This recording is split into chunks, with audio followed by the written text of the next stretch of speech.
around this very big asset class and this very big bit of consumption, there's a lot of services that go, right? So you need to repair your house, you need to maintain your house, you have a lot of amenities in it. And so not only is it a very big thing that you spend money on, but in order to keep it up, you spend a lot of money as well.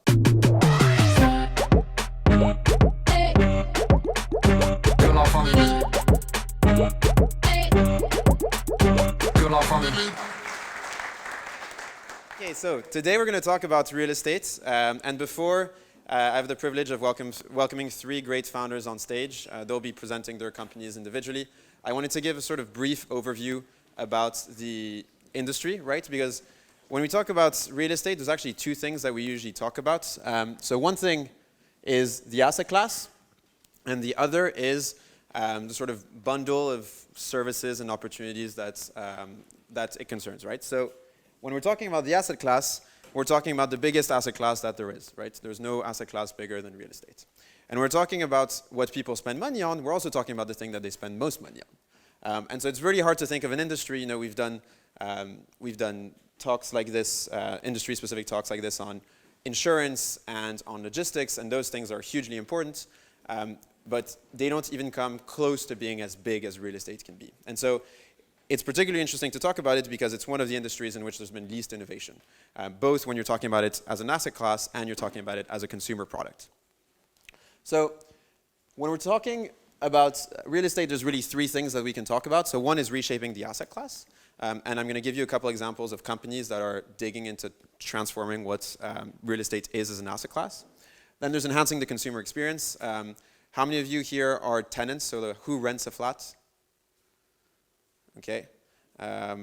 Who here would say that they had a nice and pleasant experience when they were renting a flat or looking for a flat? 2 hands. Hypocrites. Are you real estate agents? Okay. And then who here owns a flat? Well done. You already have one of your 2020 resolutions ticked. Who's here's tried to sell a flat? How was that? Awful. Okay. Good. We only need one answer. And then the last thing is that around this very big asset class and this very big bit of consumption, there's a lot of services that go, right? So you need to repair your house, you need to maintain your house, you have a lot of amenities in it. And so not only is it a very big thing that you spend money on, but in order to keep it up, you spend a lot of money as well. So first, weird things about the asset class.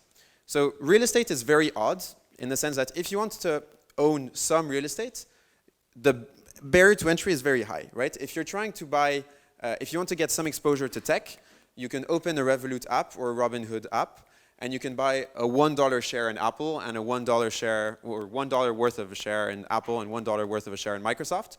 It's really hard to do that for an apartment in the Marais, right? If I want to buy €1 of exposition to real estate in the Marais, well, there's no one who's really happy for me to do that. And the reason for that is really simple, is that it's quite binary. Either you own a flat or you don't. Another thing that's particularly odd about real estate is it's very illiquid, right? And there's a lot of reasons for which it's illiquid. One is because it's binary. So, I can sort of be unsure whether I want to buy a flat or not. Sorry, I can be unsure whether I want to be very exposed in Apple stocks or not. So if I have 100 euros to invest in tech stocks, maybe I'm only going to invest 10 euros in Apple because I like it, but I don't know if I can make that much money on it. If I want to do the same thing with the flats, it's a lot more complicated. Either I go all in or I don't. The other reason is that unlike companies in which you can compare cash flows and stuff like that, flats are a lot more complicated to evaluate. So even within the same building, it's not the same thing whether you live on the 3rd floor or on the 4th floor. If you're living at the 31st and the 33rd is exactly the same building, but one has a lift and the other one doesn't have a lift, then the price is likely to be different. If you're in an area which is right on the border where there's a good school and another one where there isn't a good school, and so your kids are going to go to the crappy school instead of the good school, then maybe the flat which is in the right district is going to have a higher market value, etc. And so all these small considerations mean that it's actually really hard, even if your flat might have some market value, to get the money for that flat right away. A third thing which makes it very weird is that, I'll show you the graph right away because it's crazy, is that people have a disproportion of their net worth concentrated in their flat, right? So this flat, it's in French, but if you look at the blue area, it says real estate net of debt, right? So like a lot of times when people say, oh yes, I have a lot of my net worth, which is in my flat, they think that they're including the debt in it, but that's because you owe that money, that's not really your belonging, right? When you look at it, when you take the debt out, almost 80%, so 80% of the net worth of 60% of the French population, right? So 1 person in 2 in France has 80% of their net worth, which is concentrated just in their house, right? That's insane. That's insane. There's like no financial advisor will ever tell you that that's a good idea. But because it's impossible to own a fraction of it, or to sell a fraction of it, rather, it's impossible not to end up like this, or else you end up being a renter for life. And so this tension means that as an asset class, real estate has everything that's needed to be disrupted. And the last thing is that for a variety of reasons, yields aren't maximized, right? So if you're in Paris, there's a lot of restrictions on what you can do with your flat. So you can't rent it for short-term leases too much, right? You only get to rent it 120 days a year or something. And so for that reason, even though it is something which in theory could be compared to one flat, a 30 square meter flat should be able to be compared to another 30 square meter flat, and if you have higher yield, you should be able to buy it and get a better yield. That actually doesn't end up being the case. So I already gave you a peek into this one. In the US, it's the same thing. So here was per decile of net worth. Here it's a bit different. It's by chunk. So you can see that billionaires have a very small amount of their net worth, which is in their primary residence, obviously, as you'd expect, and people who are worth $1 million or less don't. As a fun fact, I was wondering why people who are worth $1 billion have more in vehicles than people who are worth $100 million, and that's just because they have jets, and the 100 million people don't. I spent quite a lot of time looking at the lines, trying to understand it. And so here are a couple companies that I think are interesting, and I tried to pick one per point. So the first one is Divvy. So when you're thinking about your house, right now you have 2 options. Either you're a landlord or you're a tenant, right? So either you buy the house or you rent it from somebody else. Divvy is trying to bring something that's sort of in between. So the option, so this is an American company, and the option is quite simple. You say, okay, I really like that house. I don't have the money to necessarily buy it entirely, or I don't think it's financially wise to buy it entirely. So what you do is that you get Divvy to buy the house. You only have a small equity stake in the house. But then every month when you're paying rent to Divvy, what actually happens is that Divvy takes some of it as rent, and some of it goes into you building an equity ownership into the house. And so after a couple years, instead of owning 0% of the house and having just spent and burnt your money on rent, or on the other way around, having taken up a lot of debt in order to buy the entirety of the house, you have maybe 10, 15, 20% stake in the house. Divvy has the rest, and you've had a nice place to live, whilst at the same time building up your real estate portfolio. And that's a very interesting, it's very interesting for both parties. On Divvy's side, as an investor, it's great because it means that you have a captive tenant, right? Because the person is committed to staying in the house for a while. Not only is it a captive tenant, but it's a tenant that has a strong incentive to take care of the house, right? There's a Buffett quote, I think, of saying that nobody cleans a rental car. If it's always disgusting and you have crisps and stuff and candy and you leave them there and you don't really care. It's the same thing with houses, right? When you're a tenant, you don't necessarily take care of the house that well. But if you have an equity stake and you're incentivized to make sure that the value of the house keeps on going up, then you're going to be a better tenant than otherwise. Roch will be telling you a lot more about Proprioo later, but Proprioo is interesting for the second point I mentioned, which is liquidity, right? One of the reasons that it takes so long to buy a house isn't just because of the weird nature of the asset class, it's also just because real estate agents suck, right? No offense. Who's here as a real estate agent? Well, no one. Perfect. I didn't offend anybody. On average, it's probably one of the places where there's been least productivity gains across the economy because of the very fragmented nature of the business. It's a very local business. It's very easy to start a real estate agency locally, right? You have very low customer loyalty, so people change real estate agents all the time, which means that the experience is really bad. And when you have a bad experience, usually the processes for transactions just drag long.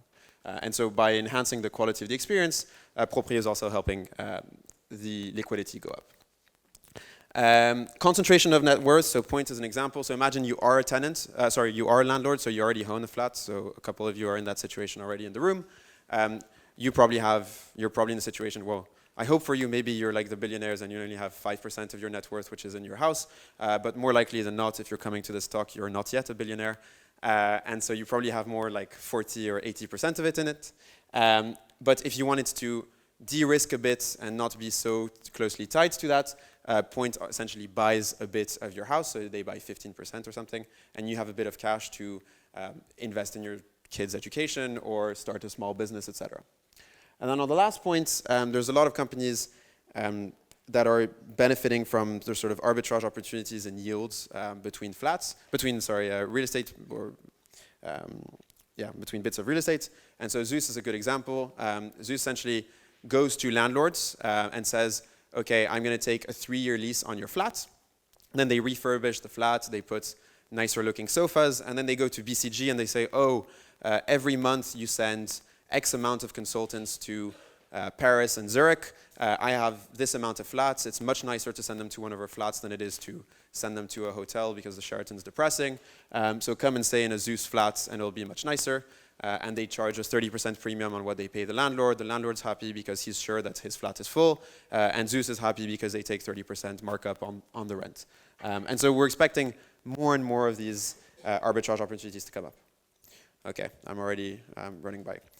I'm going to go quickly on this one in that case. So essentially all of the value chain sucks. Buyer, seller, landlord, renter, consumer experiences are all awful.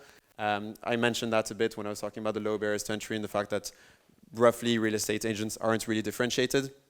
The other thing is that because they usually take very small commissions, their incentives aren't really aligned. So like if you're selling your flats, and they take 3% commission, and you have offers that vary by 20,000 euros, right? Or you think you might be able to get 20,000 euros more. In that case, that means that the agent is only going to make 600 euros more, and he's probably going to care more about getting a new client and taking care of a new client than he is going to care about you selling it for 20,000 euros more, despite the fact that for you 20,000 euros is quite a lot of money. And because of that, you have some weird principal-agent problems between homeowners, tenants, and agents. The other thing is that if you're buying the flat, like there's another example, is that if you're buying the flat, usually you take a commission on the value of the flat. So they're in some way incentivized for you to pay as much as possible, because if they take 3% commission, they make more money if you buy it for 2 million than for 1.5, right? So a couple companies that are trying to make the experience better on the other end. So Louer Agile, Mark will tell you a bit more about very shortly. He's actually the one speaking right after me. I don't know who here has used Louer Agile? Raise it higher, be proud. I'm proud, I've used Louer Agile. So Louer Agile makes it easy for people to find flats to rent, right? I'm guessing that it's quite easy from the name. And Mark will tell you a bit more about how they do that. But broadly, they scrape through the internet, loads of different listings, and they have quite a lot of things to announce. Nested is sort of in a different position. They help people move from one house to the next. And what's particular about it is that they help you sell your house, they help you find the next house, and if within 30 days you haven't managed to sell the house that you'd put on the market, they actually lend you the money so that you can buy the new house and you don't have to wait for that house to be sold, right? Open Door is an American company that you've probably heard of if you're coming here, which has raised quite a lot of money, and their offering is very simple. They're what we call iBuyers, and so essentially you list it, and if you meet certain criteria, they buy your house on the spot, and then they bear the risk of whether or not they make money or not on it. So you say, okay, I have a 4-bedroom apartment or 3-bedroom apartment in Paris in this area on this floor with a lift or not, blah, blah, blah. And then they say, okay, I buy for 100, and then you get the money right away, and then they're the ones who bear the responsibility of selling it as fast as possible. And all these companies are essentially betting on the fact that they can be more efficient than the peer-to-peer market is as it currently exists. And then finally, last but not least, so one of the things that, if you look at costs, right, and the inflation of costs, the thing that's gone up for like crazy is healthcare and tuition in the US. And the second thing that's gone up like crazy is construction. So it's become very, very expensive to build. And for a variety of regulatory reasons, we aren't building that much anymore. So one of the things in which there's a lot of opportunity is in bringing new ways to build physical buildings. And then the others is that because of the local nature of most of the maintenance services when it comes to real estate, the market's super fragmented. It tends to be very sort of labor dependent, so it's often quite expensive. And often, if you're looking at plumbers or technicians or electricians or whatever, the supply is actually shrinking, which just drives the cost up and up. And so a couple companies that we wanted to highlight in this case, so WeMaintain, Jed will tell you more about. I think she'll be the last founder speaking today, before we open for Q&A.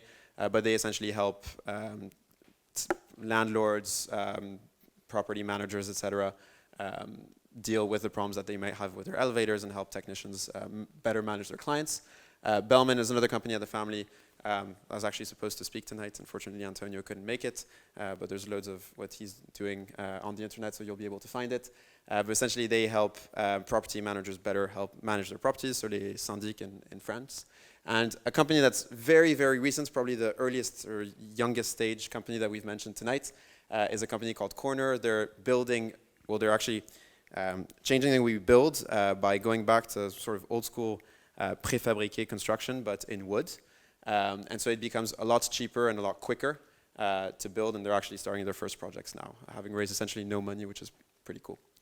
And with that, I'm very excited to introduce you to the entrepreneurs, and first and foremost, to Marc of Louer Agile, who will tell you a bit more about what he's building.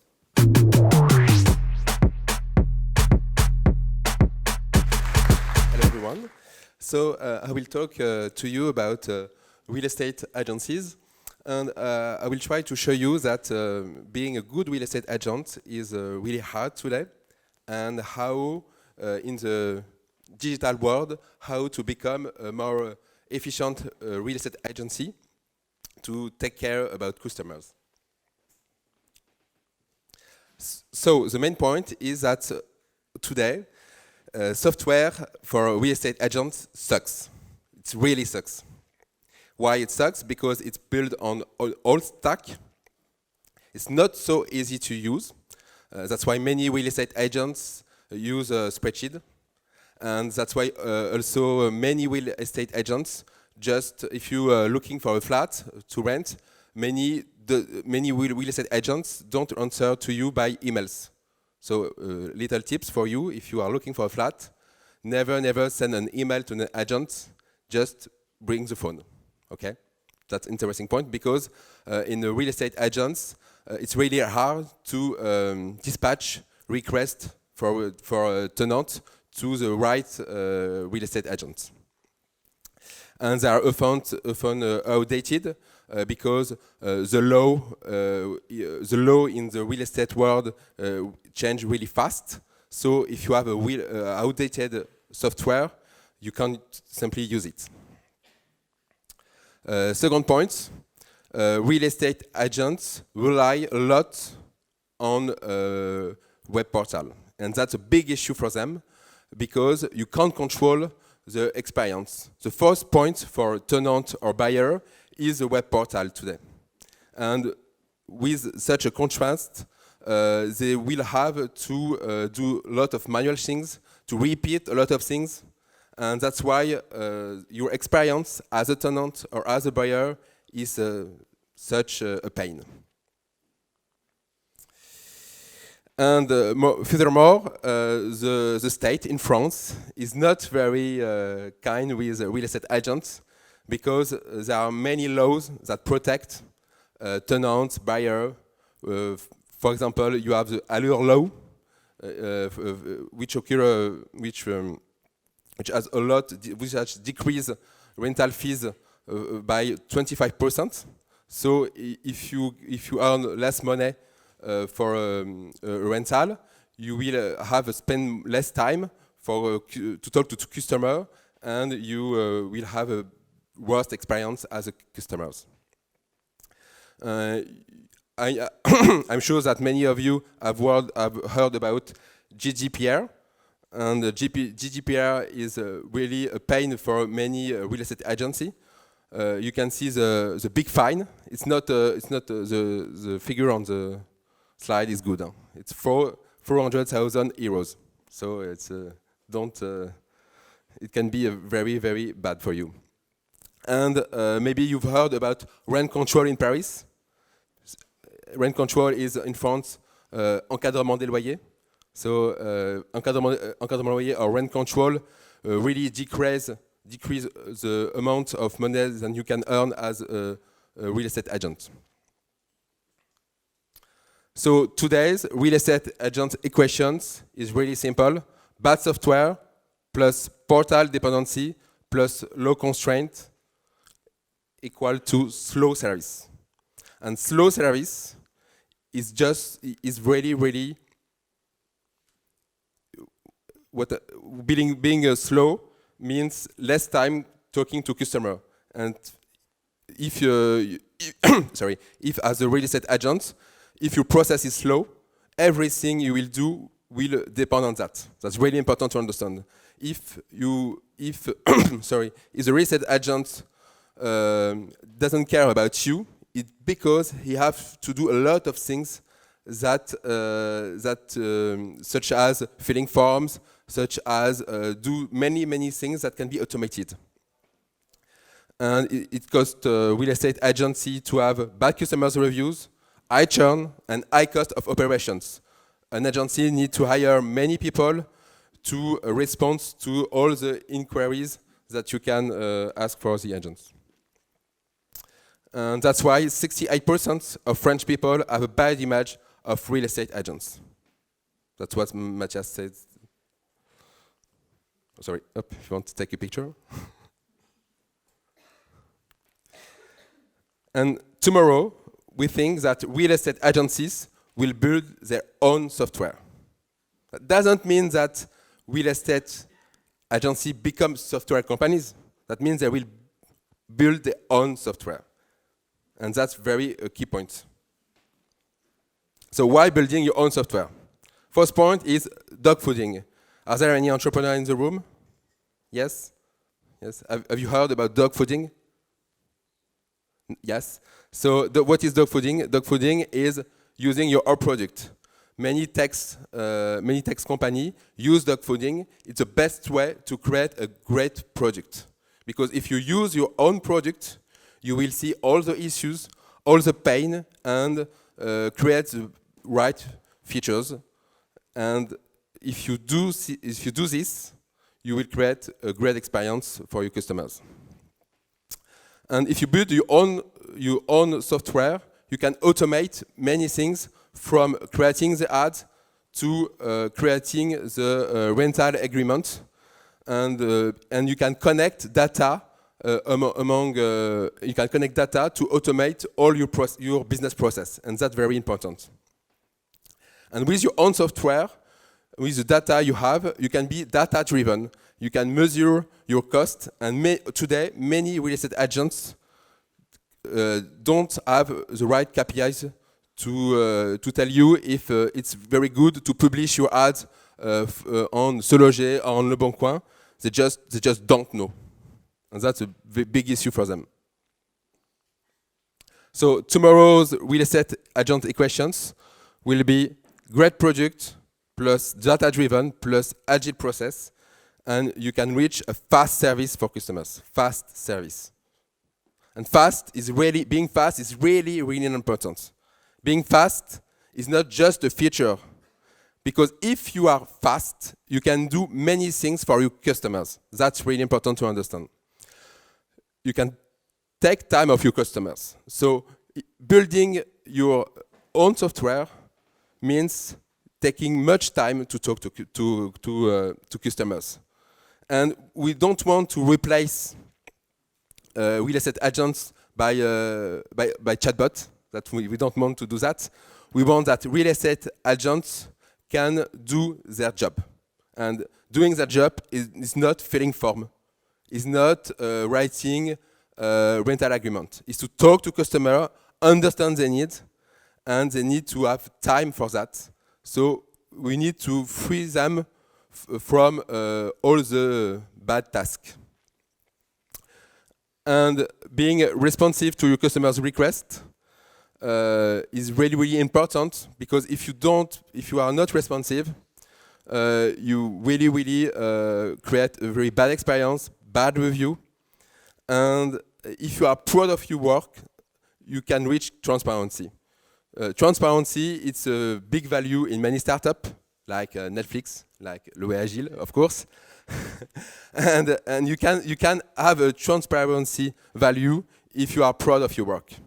And today, many real estate agents are not proud of their work because it's such a pain to be a real estate agent today that they can't be transparent. So what is Louer Agile? Louer Agile is fast by design, and we chose as a real estate agent, because today we are real estate agents, to first focus on tenants by creating the fastest alert system for real estate. You can receive, it's like Google Alert for real estate. You can receive alerts from new ads that matches your criteria, either by email or Facebook Messenger. You see a picture of Facebook Messenger. And 3 years later, 1 out of 3 tenants use Louer Agile to rent an apartment in Paris. That's huge, without any ads. We reach that just by mouse of words, okay?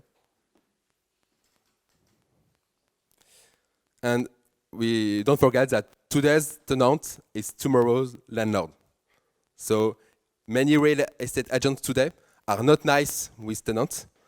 And if you are a tenant and if you have a bad experience with a real estate agent, if you become a landlord, I think you will going to see another real estate agent. And that's what we believe in.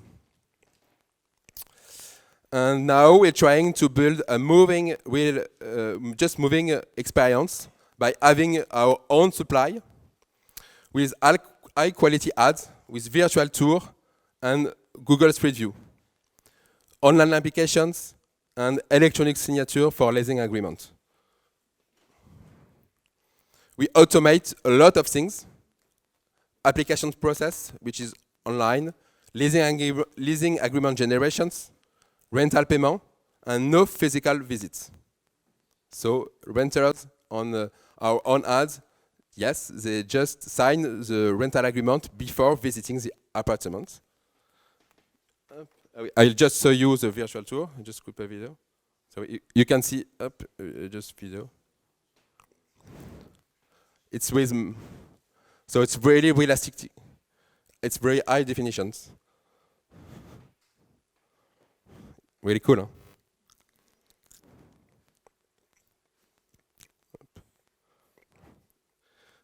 huh? No physical visits, yes.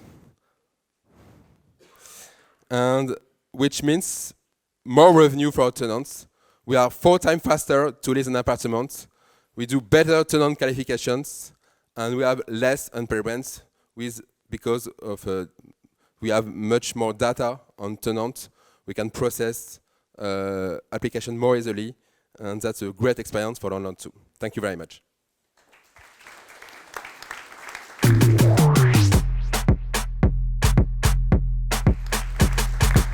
Hi everyone, my name is Rock.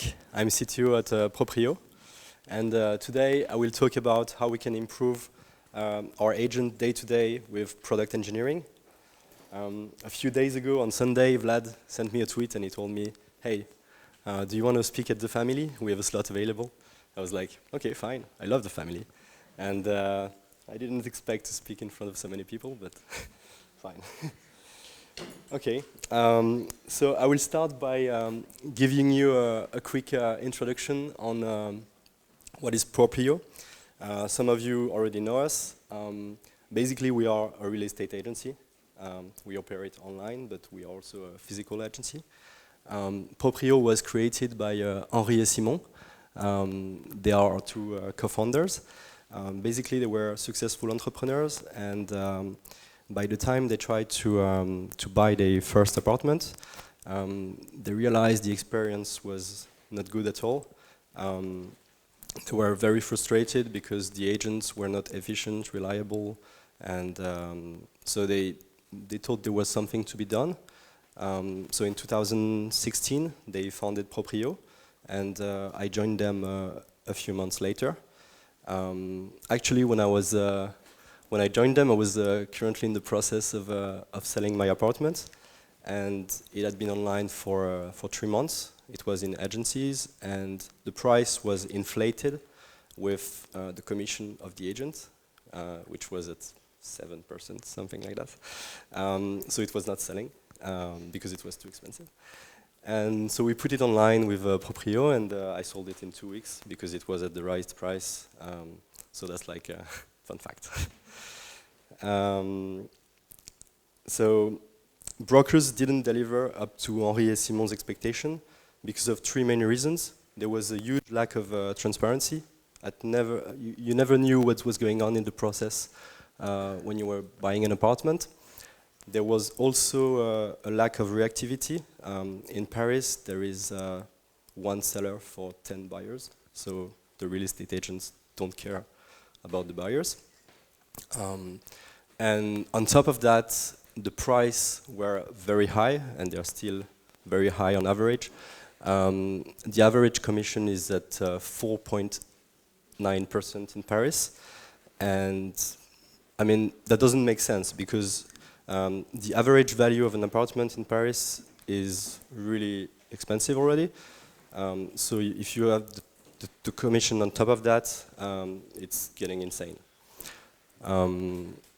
So this is the same statistics as before. They were not the only one. Actually, 68% of the French don't have a good opinion on real estate agents. And I mean, they saw that as a huge opportunity. Actually, there is 1 million transaction every year in France, and so that's huge. If you take into account the fact that you have a buyer, a seller, you have the wife of the seller, you have the husband of the buyer, you have the relatives, that means I'm sure there is at least 5% of the population that gets involved in a transaction every year. So all these people, they're not happy with the service they get, and there is something to be done. So basically, they took their previous learnings from previous internet businesses, and they combined that with innovation and the best agents. This way they could deliver a better quality of service. Actually, we don't believe that you can replace the real estate agent with a platform. That doesn't make sense because you're going to sell your apartment twice in your life on average, and it's going to be stressful.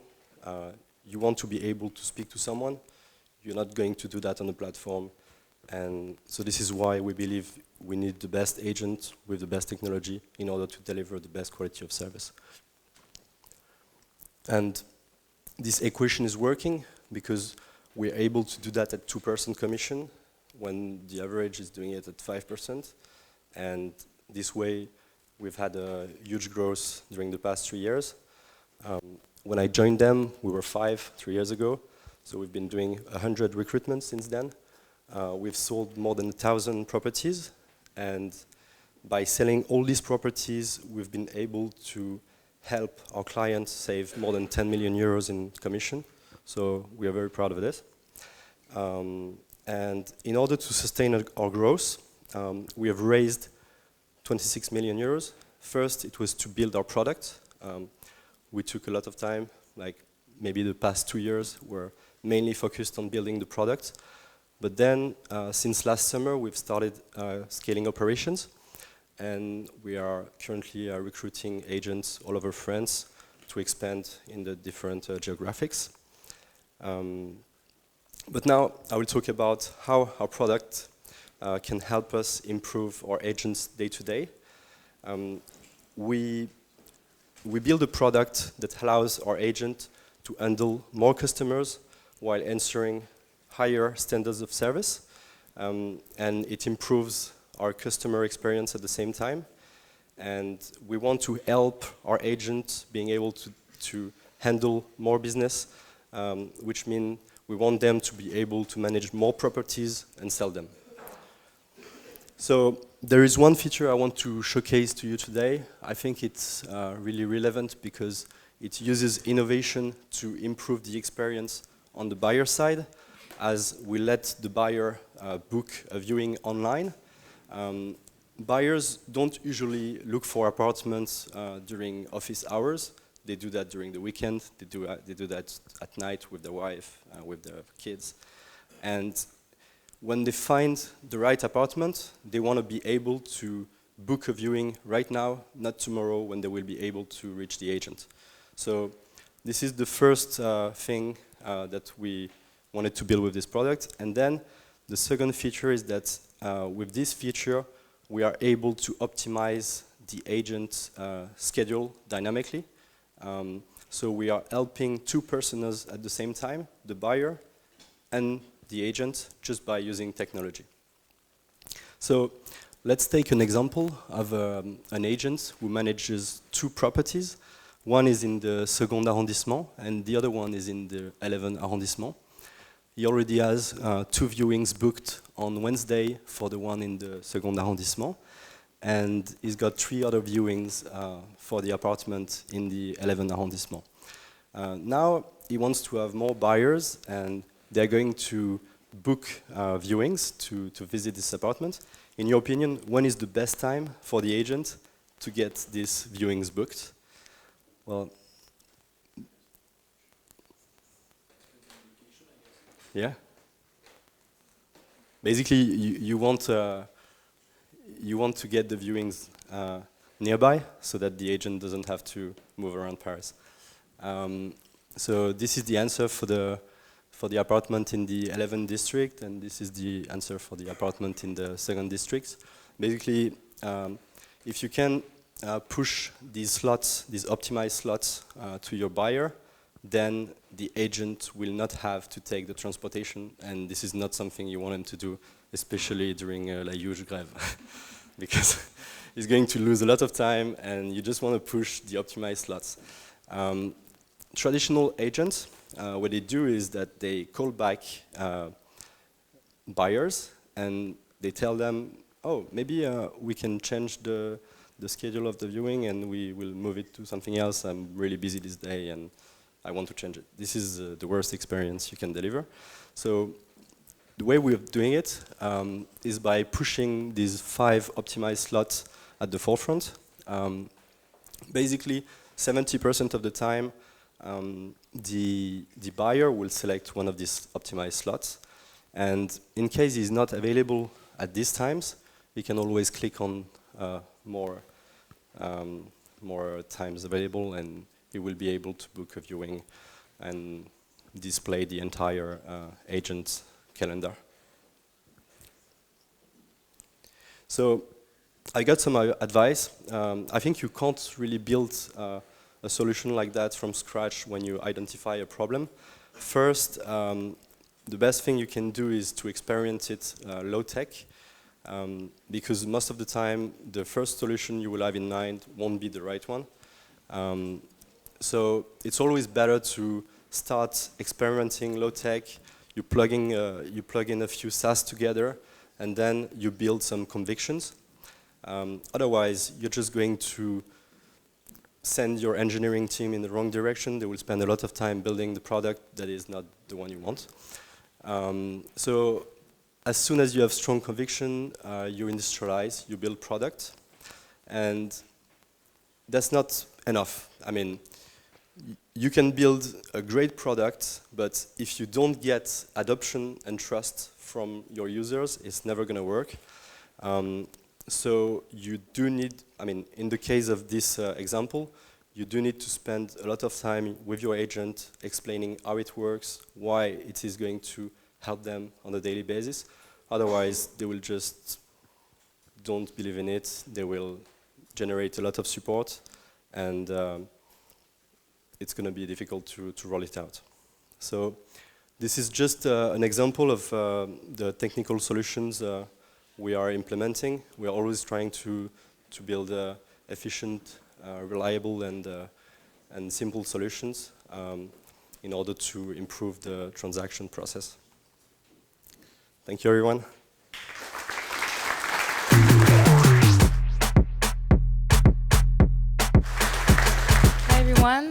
Thanks for having me. So now let's talk about WeMaintain. So before we really go into the topic on how to adapt your product to the real estate reality, I'd like to give a bit more explanation on what WeMaintain does. Also, who is from the real estate industry tonight? Okay, from the office segment? No, agency? Okay, syndic? Yeah, one. Okay, cool. So WeMaintain. So we are a startup in the real estate, and at the same time, we take care of the most common mode of transportation in the world.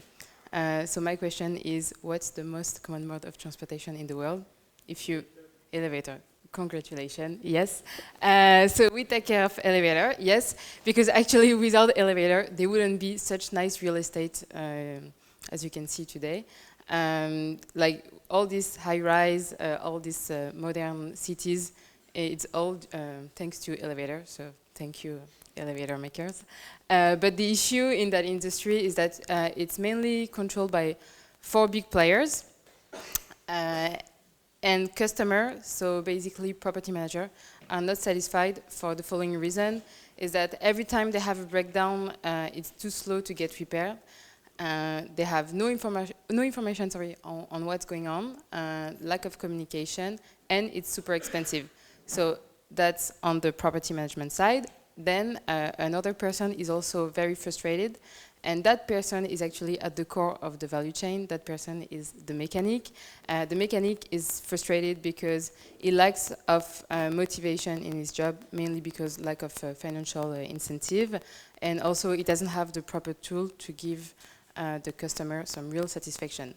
So what WeMaintain does, so we're a new player in that industry, and what we do is that we offer a better service. So all startups try to offer better service, but mainly our service is based on reactivity, transparency on information, and reliability. And how we do that is that we use the tech, so the digital, to empower the mechanic. So basically, the mechanic becomes independent, and he has one mobile app where he has all the tools to run his business. So it means his agenda, all the address, technical information. And every time the mechanic goes on site, he'll use his mobile app to give that information to the customer. So as a customer, you get a lot of reactivity because the mechanic is super motivated, and also all the information needed because he has the right tool. That being said, we are selling to the real estate. And let's face the reality of the real estate. So just to give a few, how it is actually to be in a startup in that industry, is not a super welcoming industry for a startup, because that figures is that this survey was made 2 years ago, and it was made across all industry on how the tech, the digital, will impact the business. So some CEO were actually surveyed, and across all industry, they said that their business will be impacted to 38% by the tech. Then we asked the CEO from the real estate, and the CEO from the real estate believed that actually only 10% of their business will be impacted by the tech. So you see there is a kind of discrepancy. It was actually 2 years ago, maybe today it has changed. But just to say that people were maybe not that aware that tech will change a lot of things. So you arrive you are a newcomer, you arrive in an industry saying, oh, you know, we're going to use the tech, we're going to change your experience. And people are like, no, nothing's going to change, you know. So that's the first difficulty as a startup in the real estate industry, is that people are not especially aware that things will change. So basically, they don't really need you because the tech comes from the startup.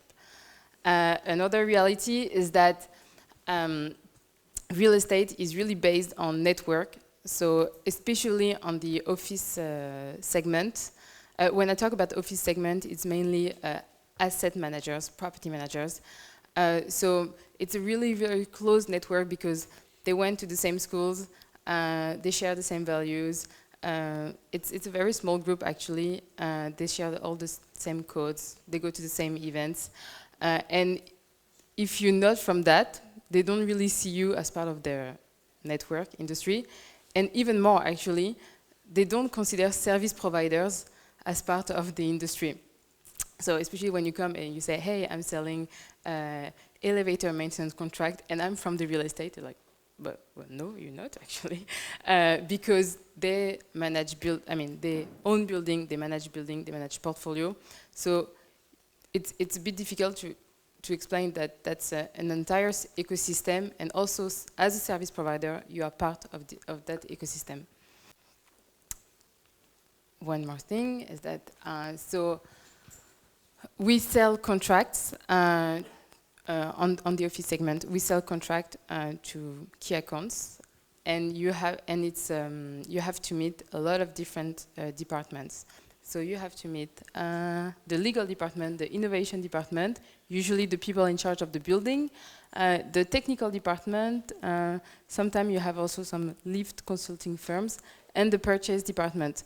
So you have all these key stakeholders, and they need to agree. To say, yes, we're going to choose you, WeMaintain, to maintain our lift. And so first, they're not really aware that you can change their experience. It's really close because that's a very close industry. And also you have to convince all of them. So if you look at that, if you look at the reality, it's a bit hard actually to be a startup in that industry. But we made it, so I guess a lot of people can make it. And more related to the product, nobody knows product in the real estate industry. Nobody cares about product, to be honest. So because the way they see tech, it's more a cost actually. It's IT, so it's IT service providers. So they do not really consider the product as something that can bring value to them. So that's the product of WeMaintain. So once again, WeMaintain the service is elevator maintenance. So it's a job that is done on site. And then the product, so we have 3 products actually, but the main product for customer is a platform where he can has all his KPI, his dashboard, that give the information of what happens on site.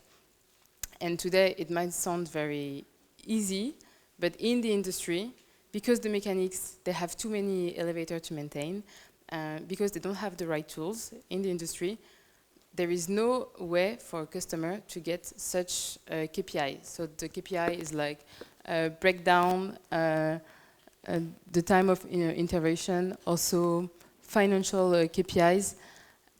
And today, as a customer, you get no information, just you sign for a contract and you don't know what's happening.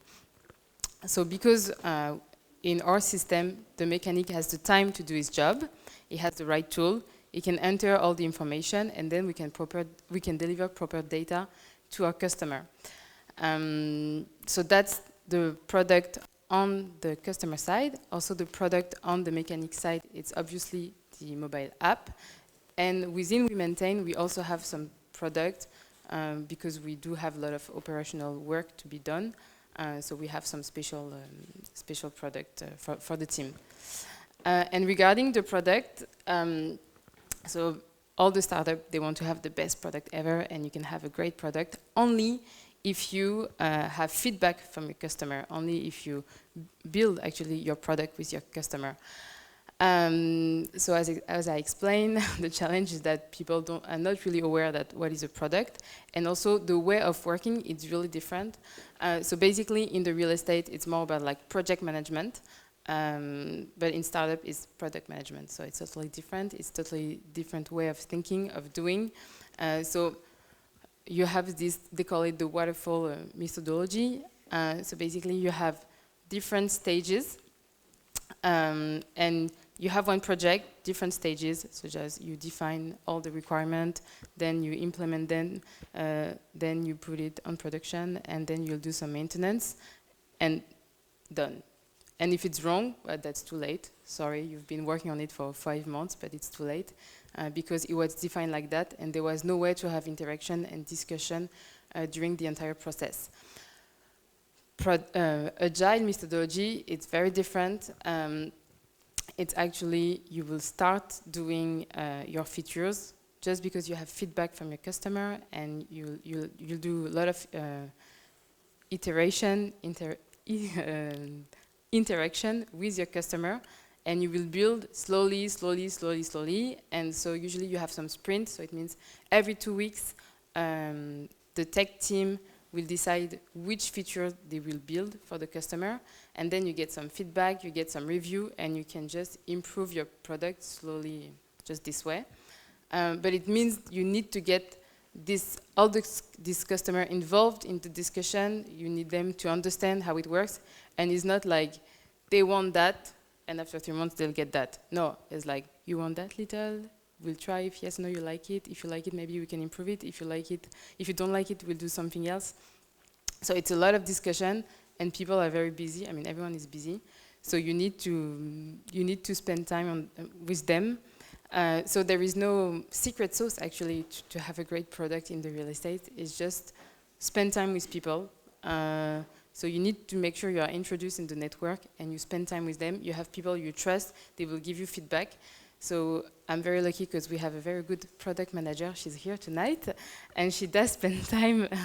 She does spend time with the customer. She gets feedback, and it's a lot of work just to have like authentic feedback from them, because you have to also to explain to them that we're working together, building something together, in a different way than they're not used to it. Another thing about the product, I like to call it the KISS way. So it's keep it short and simple. Yeah, it's funny, but so one thing also is that because we are a smaller company as a startup and we have like big customer, usually they keep telling us that they know the solution. But as a startup, the idea is not focusing on the solution, it's really focusing on the issue, on the problem. So you're like, so when building the product is not like, you're not asking the customer, what's the solution? You're asking him or her, what's the issue? So that's something also we did spend a lot of time explaining to our customer. We don't want to know your solution, what you want. We want to know what's the exact issue that you have right now. And the other way is, and the other thing is keep it simple. Simple in a way that, I mean, we all want the best product, like complicated product, but customer wants complicated things. And also our tech team, people at WeMaintain, the tech team, they like having very complicated, state-of-the-art tech features. But the best way actually to have something that you can use is to have it simple, and something that is not revolutionary. So for instance, we used to think that customers, they want super information report with a lot of data, a lot of photo. It's true they want it, but what they really want actually is just Excel sheet then they can use, because they just used to that. They used to work with that Excel sheet. And that was something we had to explain to our tech team, like, stop thinking that they want like such a nice design report. Actually, what they want is actually, it's just an Excel sheet, and it's much more simple. So let's do that, if they want that, just let's do that. So there is also a challenge to make sure that we keep their standards in a way, so that they don't get lost in our product. And it's a real challenge because also you want to have their standard evolved and be much more, how to say, be much more advanced. But somehow you have to make sure that people use your product, and you don't come and you just change the way all their way of doing things. So that's a lot of discussion, ongoing discussion with them.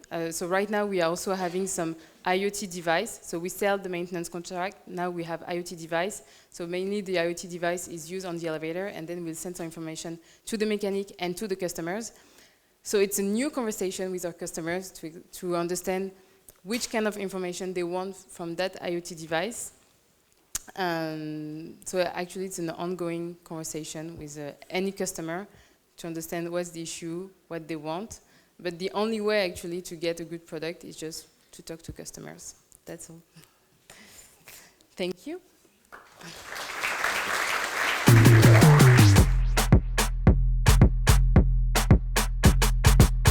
Thanks a lot to the three of you for presenting what you're building and your specific takes on the real estate industry.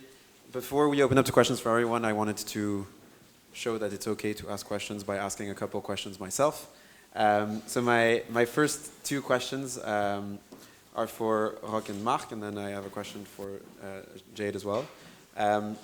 So there's a common theme in a lot of the companies that we see in the real estate space, both in Europe and in the US, which is, if you look at the sort of evolution, stage one was building either marketplaces or helping individuals sell or rent their real estate assets. And it feels like stage two is increasingly the companies themselves either buying the assets instantaneously, like on Open Door, or taking very long-term leases like Zeus and then lending them out. And so I was wondering what your take, Roch, was on that question of is the sort of peer-to-peer model here to stay, or is actually every single house going to end up on the balance sheet of some company at some point? Okay, great question. Well, I don't really see it happening right now in France because, well, there are some startups doing it. I think there is colonies for rentals. There is also a few startups buying apartments just straight away. But I think, I mean, if you look at Paris, I think the returns are not good enough just to do that.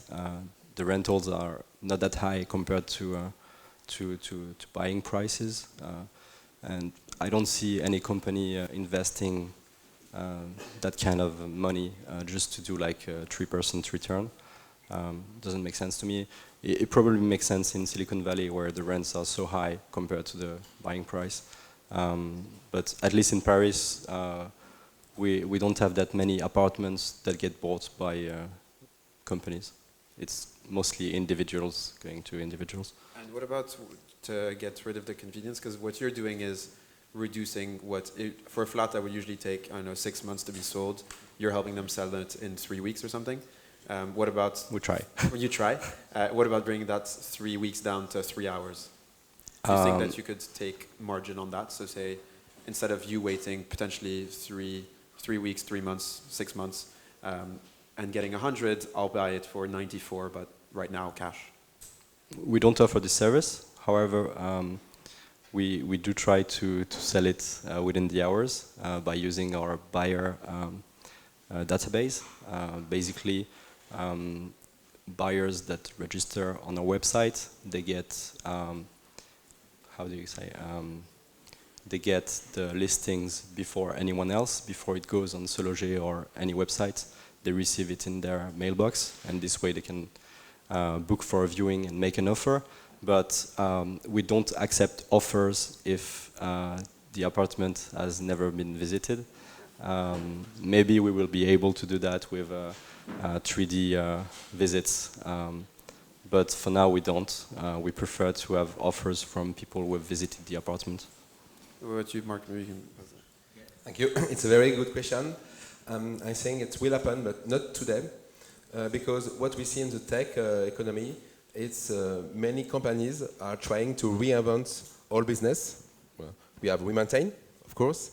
We have Alan for medical insurance, Luco, and for real estate agency, it's kind of the same thing. It's very old business. So trying to transform real estate agents to be part of the digital economy is really, really a big challenge for us.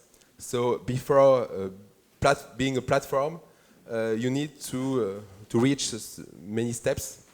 And furthermore, in France, you have the law. The French state is not very cool for for tech companies sometimes. Real estate is used for many people for savings. So it will happen. In marketplace, like Airbnb or Get Around, you always have companies and individual person. So we will have a mix of that in the futures. But we will still have individual, we still have real estate agents, and we will all have companies, like some in France, Jessina, for example. So it will happen, but we have to achieve, to transform real estate agents into a digital native company. So it will happen, but just not yet. Not yet, yes. Jade, and then for the first, so by the nature of the asset, it's really hard to move the buildings. So real estate is by definition local.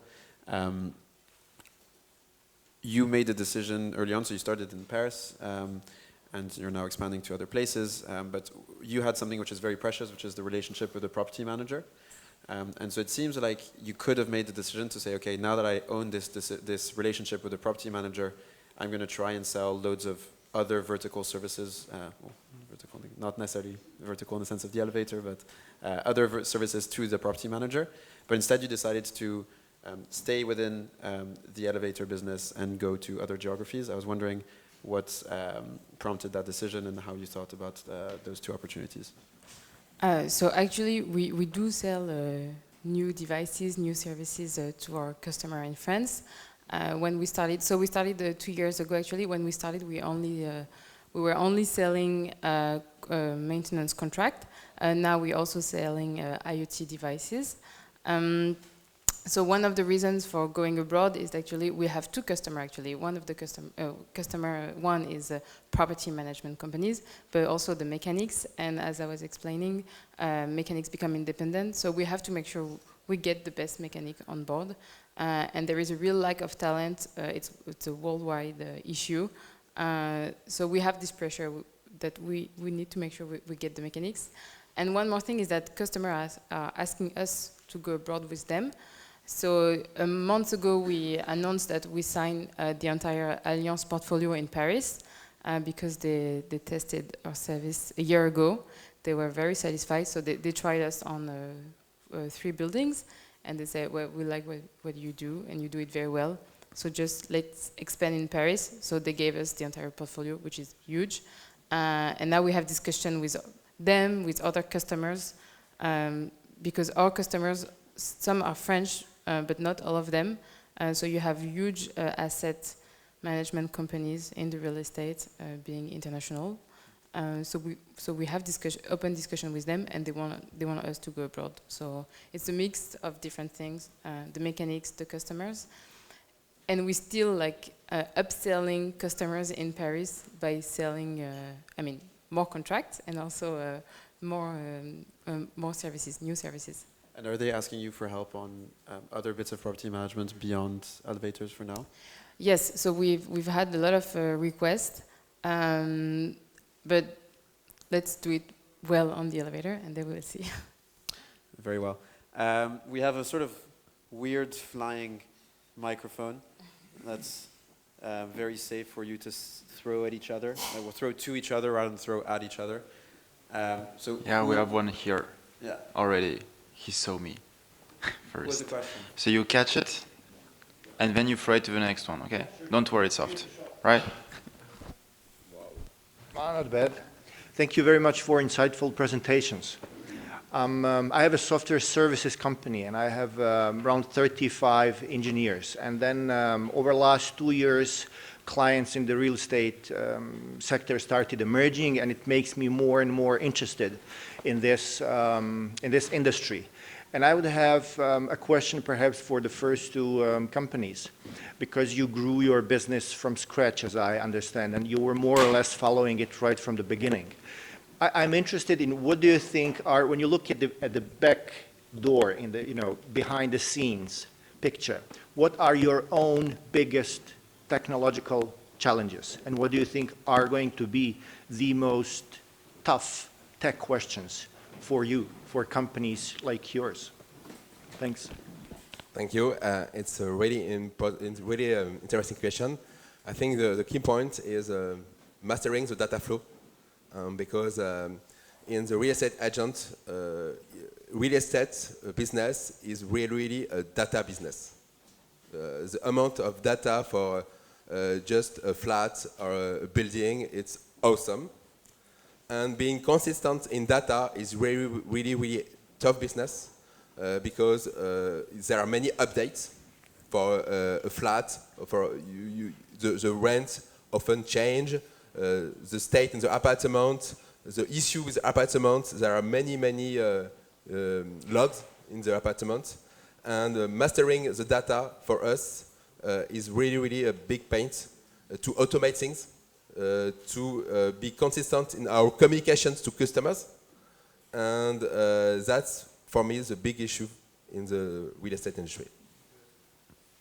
On my side, I think we don't have like huge technical challenges, because we don't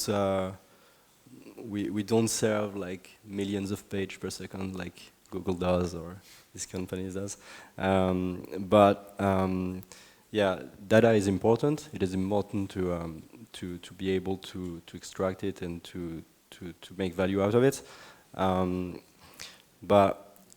I think our main challenge at Proprioo is mainly building a great team that is going to deliver the product when we need it, which is right now. So it's more about an organization challenge rather than very specific technical challenge.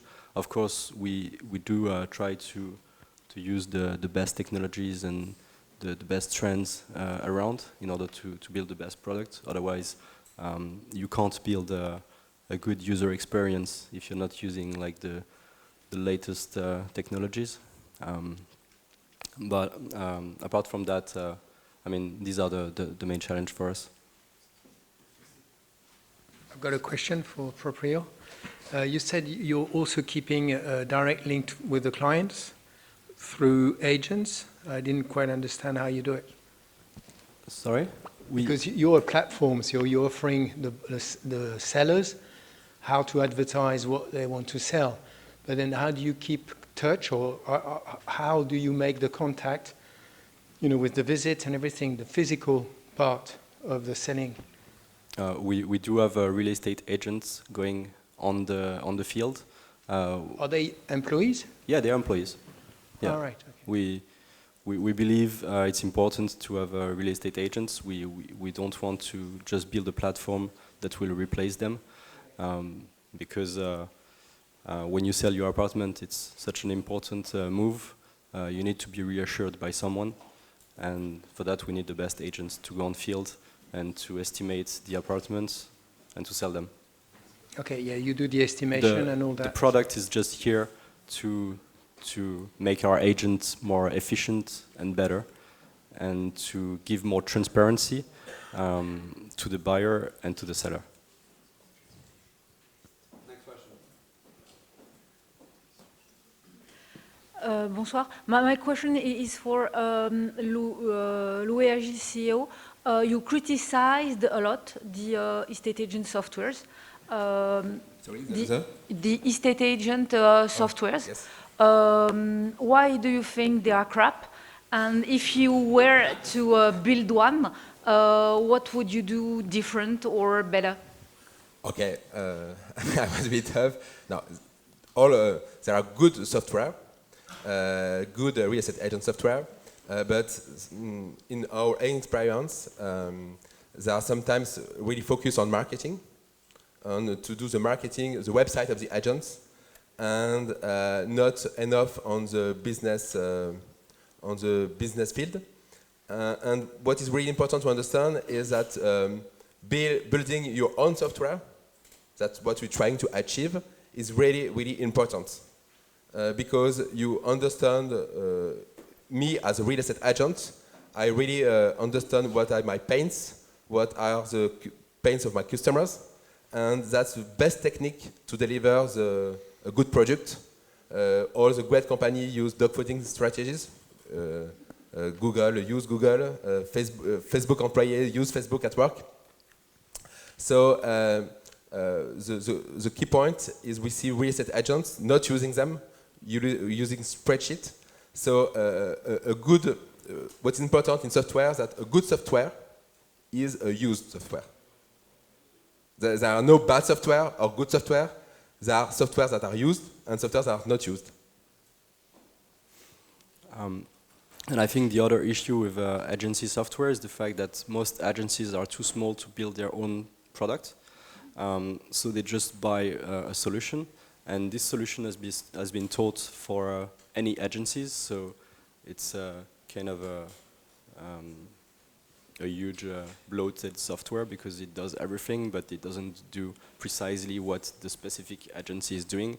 So usually the UI looks like what Mark shown earlier. There's a hand back.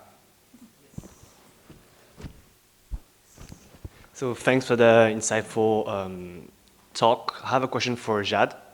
So you talked about this culture of like a network that the sector has, like they kind of knows each other, etc.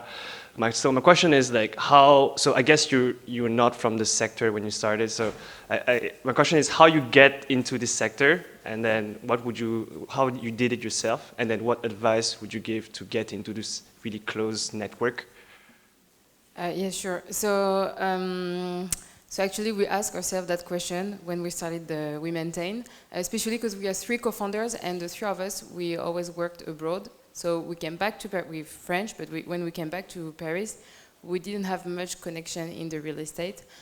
So the first decision we made was hiring a sales, having network in the industry, first thing. And then we are like, okay, real estate people, they need to see us. So how do we do that? Like, okay, what do they watch? So usually they watch BFM. So like, okay, let's go on BFM. There was this startup competition on BFM, like, and we're not really fan of startup competition. I know especially here at the family, people hate startup competition. But some startup competition are actually quite useful to get some coverage. So there was that startup competition on BFM that we won. There was a startup competition at the MIPIM. So the MIPIM is actually the biggest real estate event in the world. So every year at Cannes, you have international investors and international asset managers all meeting for 3 days. And during that event, you have a startup competition. We're like, okay, let's do a startup competition. And we won it in Asia, actually. And last one, Harvard competition, because people in the real estate, they like, that stamps and title. So we're like, Harvard, it's a great university. And we were the first European company to get an award in the US. So, and then we made some communication around it. And then people in the real estate say, I've seen you, you watched that prize, blah, blah, blah. So you want that prize? So we got like just communication. And then we asked a lot of introduction. We had meetings, and I would ask, okay, thanks for the meeting. Now, can you introduce me to someone? And if people like your project, your product, they'll say, yeah, of course. And then LinkedIn, of course, I use LinkedIn a lot. And there is no secret sauce. It's just you have to meet people. They need to see you. That's all. But we didn't spend much on marketing. It was mainly a free marketing, because when we started, we didn't have much money. But just by seeing us that often, then it's how we get into the real estate network. But then I'm not gonna lie, if you don't have a good service, a good product, people, they don't want to see you. They won't see you anymore. So when we started like operating the maintenance contracts, we knew that one mistake, and then everyone will know it in the real estate. I mean, even today, we have a pretty good image, and people like the service. We have no churn, but still, we know like any safety issue, anything that happened, then it's such a close network that everyone can know it. So we're really careful.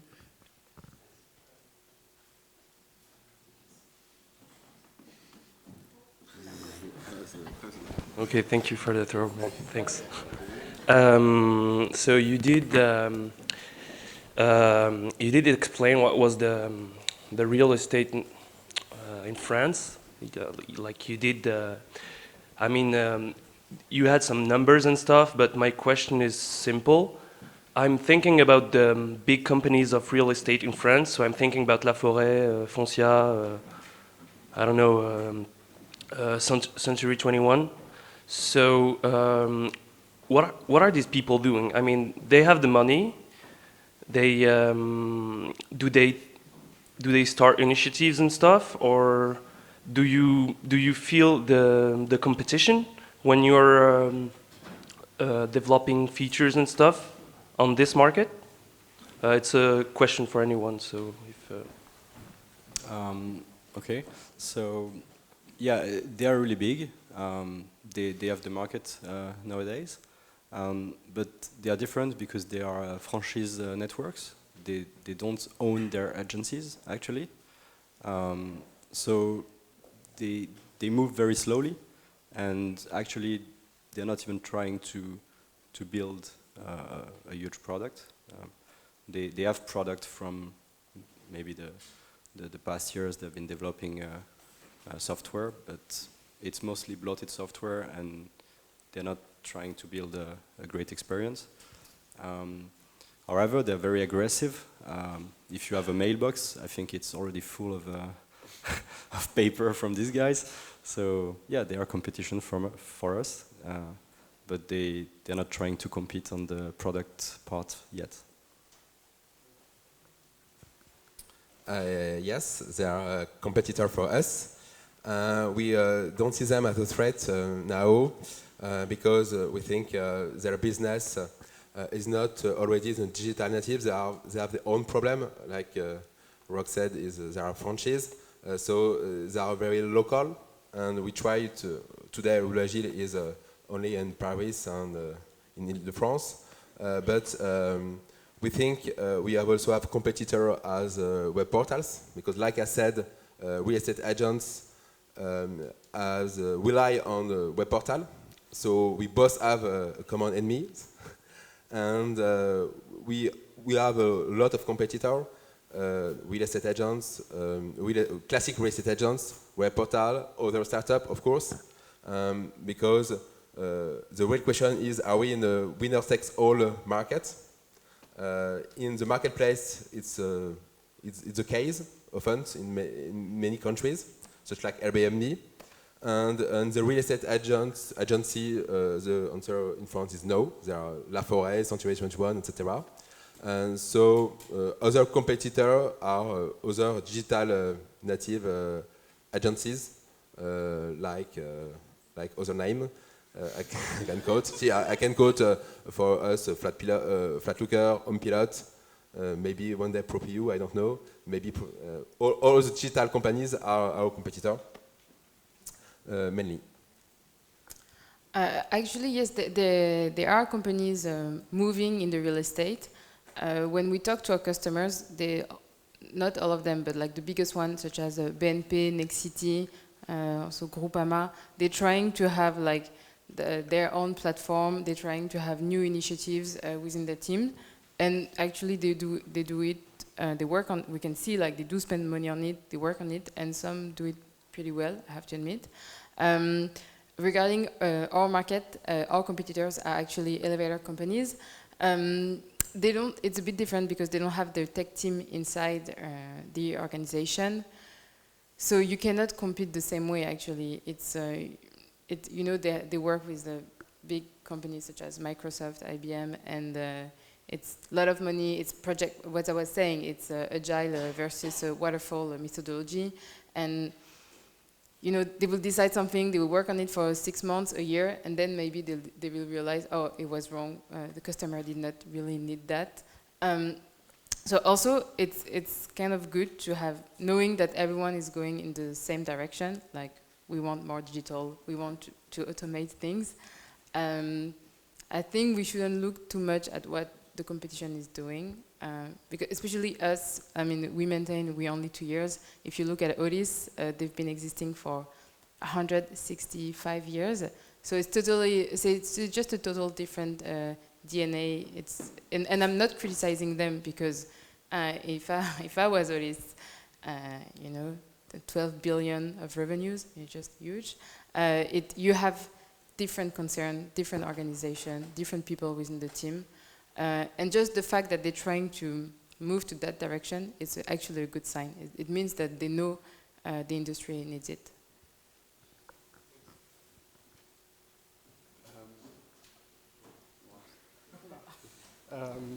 Merci. Hello, my name is Benjamin. I work for a facility management company in Paris, which is very famous in the industry called Atalian. And we actually have several big contracts, and we see a trend that the clients want to integrate all the services with one actor. It's more and more the case, at least in France. Do you think specializing in maintaining technical issues, like, for instance, elevators, is the first step before moving into a more broad service? Or do you think you should work with already integrated actors, such as Atalian, ISS?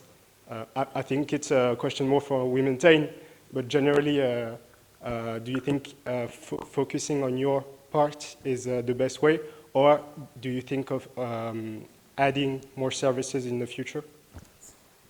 Yeah, so we actually work with a lot of facility managers. So I was answering Matthias' question. I think it's good to focus on something and not to go in all direction, especially because maybe saying like that, it sounds easy to sell the contract maintenance contract, sorry, to have that product, to have the mechanics, but it's actually very challenging. So if you start selling all kind of maintenance work, it's not going to happen, I think so. And one more thing that we have is that as we are an elevator company, no one except elevator company can do that kind of technical job. So we're not competing with facility managers. So today we work with facility managers. We're not competing with them. We're just competing with an elevator company. And our strategy is to stay on the elevator, to go abroad, and then maybe one day there will be a huge need for something else, and then we'll see at that time. Just a quick follow-up, but very quick. Do you think of partnering up with facility managers? So, and in what way could it be good for your business to be integrated into a bigger actor, such as Atalian, who's present in 52 countries? But I mean, I'm not asking for my company, but but generally. Actually, we do have some special, I mean, just a commercial relationship with some facility managers. It's just business. They don't have a stake within WeMaintain. But yes, we have some special relationships, special deals with some facility managers. We can discuss it later. Same, for instance, with the property management companies. Sometimes there is a huge need for service, so they come to us and we have a special agreement with them. So yes, something we can do. One last question. Is there one last question? No? All your questions have been answered. Perfect. Well, in that case, I hope you'll join me in thanking our student entrepreneurs. Thank you.